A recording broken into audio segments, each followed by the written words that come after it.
Hi everyone, this is Lori here with Lori Hooks. Welcome. Thanks for hanging out with me today. So today's video is a yarny catch-up where I talk about the crochet objects that I've been working on lately. I do knit as well, but I haven't knitted at all lately at all, like not in weeks. So I need to think of a new knit project, but for today we are going to talk about my crochet objects. So I have one finished object and two WIPs that I've been working on, and I'm going to talk about all three. And let's get started with the finished object. So first of all, my neighbor was talking about these last summer, and she didn't ask me to make her one, but I just decided to make her one. And that is one of these little bikini tops. This particular top is, I think it's called Felix top or something like that. Excuse me, it's by the Passionate Kelsey. She's a YouTube tutorial for it. She has, and the pattern is available for purchase. You don't want to buy the pattern, between the explanation in the description box for the counts and her YouTube video, you could make this top. And yeah, it's very cute. Her explanations are not for a beginner, the way that she explains things in her YouTube tutorial. She doesn't tell you how to do stitches, she just tells you what stitch to do, and she doesn't give counts, like final counts for some of the rows, which I thought was kind of different. Now, I didn't have problems following along, I didn't have issues, but yeah, so this is the finished Felix top, and there's the straps for the back side. I have tied them just to show you guys for this video. Unfortunately, I don't have a mannequin, so I can't put it on there and show you guys, and it would be weird for me to ask my neighbor if I could take a picture of her wearing it afterwards. Now, I'm not sure if this is going to fit her. This is a surprise for her, so I did not ask her size. I talked to her mom and asked her mom what size she suggested, and she just said to make a small.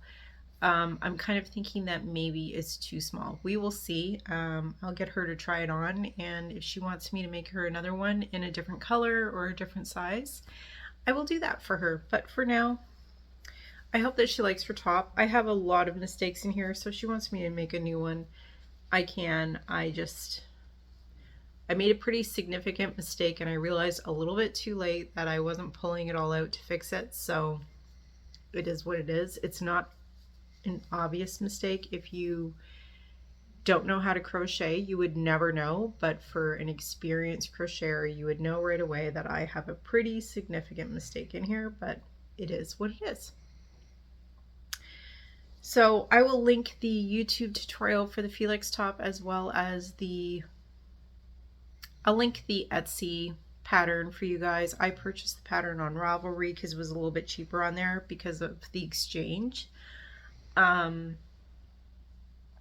never investigated how how sellers on Etsy and sellers on Ravelry get paid. I don't know if they get paid the same amount, but I think it's actually the exchange that's way less on Ravelry than it is on Etsy, because they each, well, Ravelry doesn't calculate their own exchange. I think the exchange is done when it gets processed on the card, whereas Etsy calculates their own exchange, and I think that's the reason why it's higher. At least it seems like it's higher.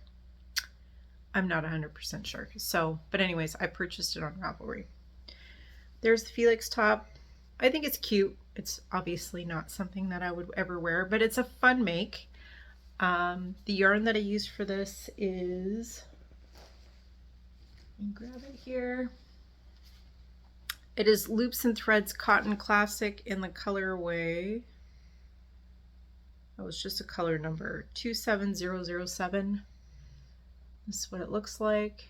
Pretty sure this is a new label. I don't know if they renamed it, because I can't say I bought Loops and Threads before. This is like dishcloth yarn, and I don't know why it seems to be that everybody makes their tops like these in this type of yarn, other than the fact that it's very substantial. It's not going to break, and it doesn't really stretch, so because of that, the top would fit properly. But I would think other cottons would be softer and nicer to wear. But yeah, as I said, I will give this to my neighbor, and if she wants another one or if she wants me to make changes, I will do it as she's requested, because I wouldn't mind making another one. As I said, it's a fun make. So that is my one finished object. Okay, so let's go on to WIPs. Let's talk about this one first. So my daughter had asked me to make her Toothless, and if you're not familiar with Toothless, Toothless is a dragon in a movie called How to Train Your Dragon. He is one of her favorite characters, and she asked me to make him. And the last time I talked about him, I had finished his head, which his head is right here. There's his head. And since then I have finished his hind, I believe these are his hind legs, and there they are. And now I'll talk about the reason why I wanted to show these today. So you can see they have these things sticking out of them. So this pattern wants you to use hardware, I guess, to create joints, which is what these are. I bought them just to make this pattern, and I will show you what they look like. So the joints, I bought these on Amazon. It comes in this box that looks like this, and in here there are pieces. I already took some out of the bags, so let me just grab the 3 types of pieces. So it comes with these wooden washers. This one's a wood one, and a package of, I believe these are called cotter pins.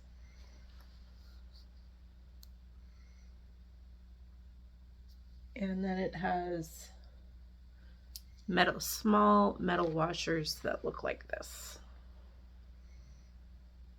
Now the wooden washers come in varying sizes. This, I believe, is the largest one, and this one is 20 millimeters.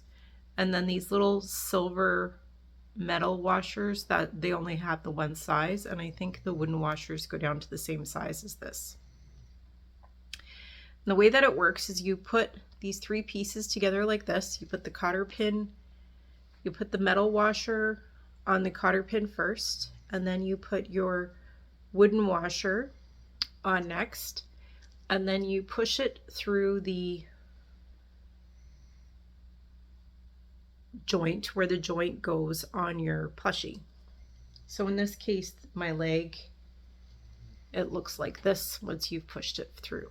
So on the inside is that part.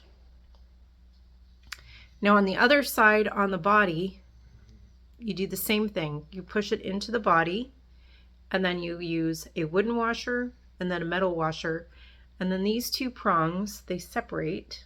I don't know if I can show that they separate on here because I don't have enough hands, but they come apart, and you roll them with a pair of like little needle nose type pliers, and you roll them so that it doesn't come through the plushie and that it's sharp afterwards, and then you put your stuffing around to protect it.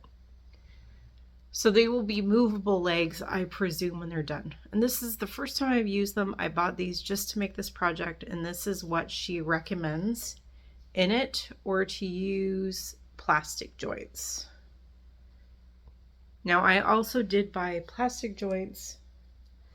I bought them a while ago, so it's outside of the return time, but the plastic joints that I bought were defective. So I am not using the plastic joints. I am using the cotter pin type joints. So as I said, I have the head done, And I have his 2 hind legs done. I don't know where the other one, there it is. I have his 2 hind legs done. And I started his forelegs, and I'm working on these together. So as you can see, I have 2 balls of yarn and I have 2 forelegs started. So there's his forelegs so far. I do like 2 or 3 rows and then I switch and I work on the other one. I think that if I don't do that, because you put in bobbles to do the toes, I was afraid that if I didn't do them at the same time, they wouldn't look equal. It's not usually a problem for me to have things to look equal, but I was worried in this case that I might not. So I'll show you those forelegs up close. That's what they look like so far. So I have a bunch more rows to do on these, and then I'll have to put the cotter pin joints in them as well. And I think that these will be it for the small parts. After that, it will be all big parts, which I'm sure after I get into big parts that you just keep crocheting in the round for a while and not so much changes, I'm sure then I will have a lot more progress. At this point, it's progressing slowly. And I will say I don't want to say I hate this project, because I don't hate this project. I'm just not enjoying it as much as I enjoy working on some things. I don't enjoy working with the dark colored yarn, and it's a little small and finicky, and the stitches are pretty more complicated, stuff like that. It's definitely not mindless work. It's something that you need to do, well, for me anyways, it's something that I do while I don't have distractions around, or less distractions around. I don't work on it while I watch TV. So there's not as much time to work on it. That, and I have to work on it when there's good light. I do have a neck light. My neck light's here. I was using it the last time I worked on it. So yeah, but it's progressing slowly. It is a cool pattern. It's a very interesting pattern. It's just complicated. Definitely not for a new crocheter. Beginner crocheter, not new crocheter. So that is WIP number 1. WIP number 2 is Daisy Square Blanket. This is also for my daughter, which I have to make tons and tons and tons of these daisy squares. So after I finish each square, I have been sewing in all of my ends except for the very last one. There's the back side, there's the front side. So I've just been leaving this one tail, but I've been sewing in all the rest of them as I go. So that's what a daisy square looks like. And so far I have, oh, I can't reach. Let's get all the squares out. So far I have this many squares. I'm going to pause you guys and count them because I haven't counted them lately. So far I have, oh, I almost dropped them, 40 squares. And there they are. So for this project I'm using a 5mm hook. I won't bother showing the yarn today, but it is Loops and Threads 4-weight yarn that I'm using. Well, 2 of them are Loops and Threads, and the other one is some white Bernat.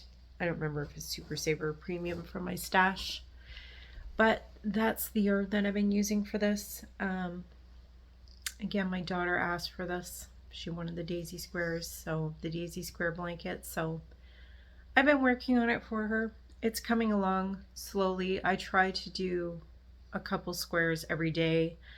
I did skip quite a few days when my arm was really sore, but I've been trying to do 2 or 3 every day since then. So 40 squares is not too bad. We are, I think, we haven't decided for sure what size, how many we need. Sophie's laying beside me and she's squeaking. Let me see if I can show you guys Sophie.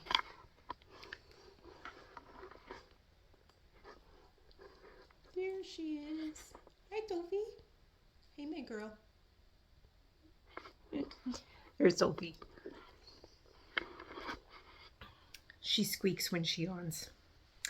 So I think if we use the size that she originally, well, I feel like I kind of talked her into it because she wanted the blanket to be bigger than this, but I think we needed, forgotten if it was 96 or 97 squares.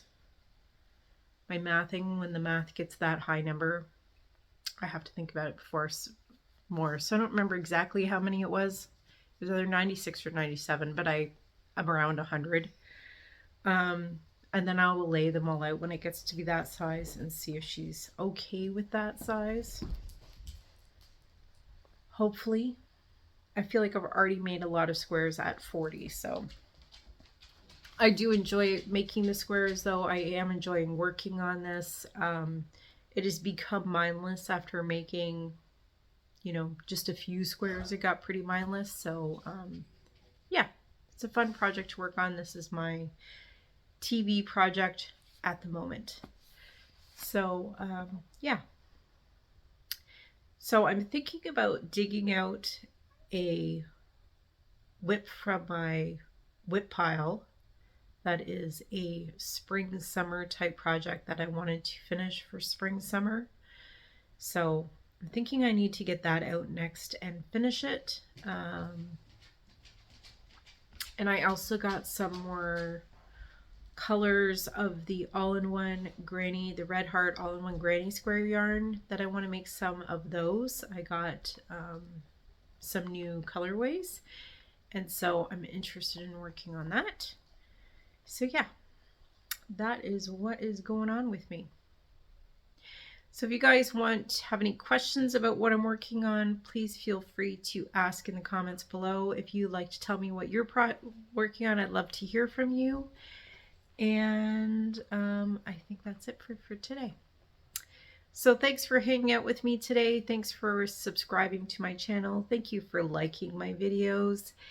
And I will see you next time on Lori Hooks. Bye, everyone.